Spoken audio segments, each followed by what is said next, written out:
இட்லி மாவு வச்சு குட்டி போண்டா எப்படி செய்கிறதுன்னு பார்க்கலாம்.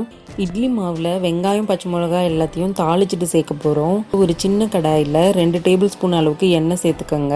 எண்ணெய் சூடானதுக்கு அப்புறமா கடுகு சேர்த்துக்கோங்க. கடுகு நல்லா பொரிஞ்சதுக்கு அப்புறமா சீரகம், பச்சை மிளகாய், கருவேப்பிலையும் சேர்த்துக்கோங்க. அடுத்து பெருங்காயத்தூள் சேர்த்து லைட்டாக வதக்கி விட்டுட்டு வெங்காயம் சேர்த்துக்கோங்க. சூடாக இருக்கும் போதே மாவில் சேர்த்துக்கோங்க.